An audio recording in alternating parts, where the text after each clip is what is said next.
যারা বেশি সমালোচনা করবে তারাই ছাত্র শিবিরের প্রকৃত বন্ধু। সেই জায়গা থেকে পরিশেষে এই সমালোচনাটুকুই করলাম। এই নির্বাচন বা এই অর্জন কেবলমাত্র ব্যক্তি হিসাবে আপনার নয়, এই নির্বাচন বা এই ফলাফল আমরা দেখেছি যে ইসলামী ছাত্র শিবির তারা বিশ্ববিদ্যালয়গুলোতে খুবই ভালো ফলাফল করেছে, কিন্তু এই ফলাফল কেবলমাত্র ইসলামী ছাত্র শিবিরের ফলাফল নয়।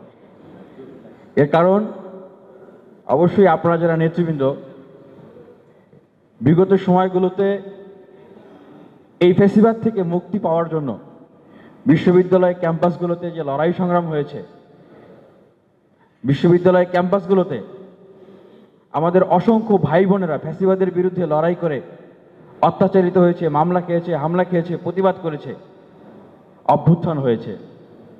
এবং এই ছাত্র সংসদ নির্বাচনগুলোর জন্য বিগত সময়ে বিশ্ববিদ্যালয়গুলোতে অসংখ্য আন্দোলন হয়েছে, লড়াই সংগ্রাম হয়েছে।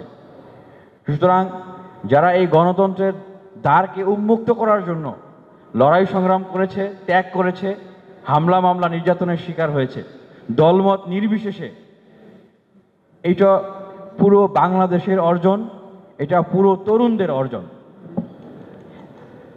দ্বিতীয়ত যে কথাটি বলতে চাই, যারা নির্বাচিত হয়ে এসছেন, আমি নিজেও ক্যান্ডিডেট ছিলাম ঢাকা বিশ্ববিদ্যালয়ের।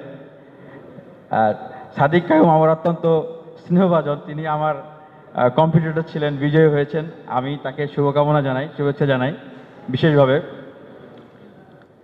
এটা আমাদের একটা ভালো লাগা, যারা আমরা দীর্ঘদিন বিশ্ববিদ্যালয়ে লড়াই করেছি, সংগ্রাম করেছি। আমি হয়তো ভিপি হতে পারি নাই, কিন্তু এই যে ছাত্র সংসদ নির্বাচনটা আমরা যে নিয়ে আসতে পেরেছি, আমাদের ভিতর থেকেই যারা ফ্যাসিবাদের বিরুদ্ধে লড়াই সংগ্রাম করেছেন তাদের ভিতর থেকে কেউ হওয়া মানেই আমরা হওয়া।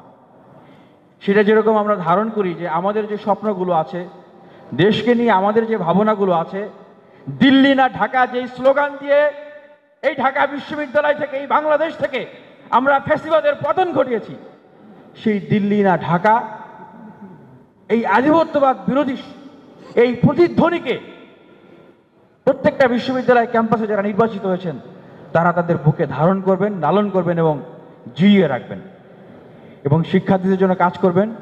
ভবিষ্যৎ বাংলাদেশ বিনির্মাণে জুলাই অভ্যুত্থানে যারা অংশগ্রহণ করেছে তাদের সবাইকে নিয়ে কাজ করবেন, এই প্রত্যাশা রাখছি। আর পরিশেষে বলবো যে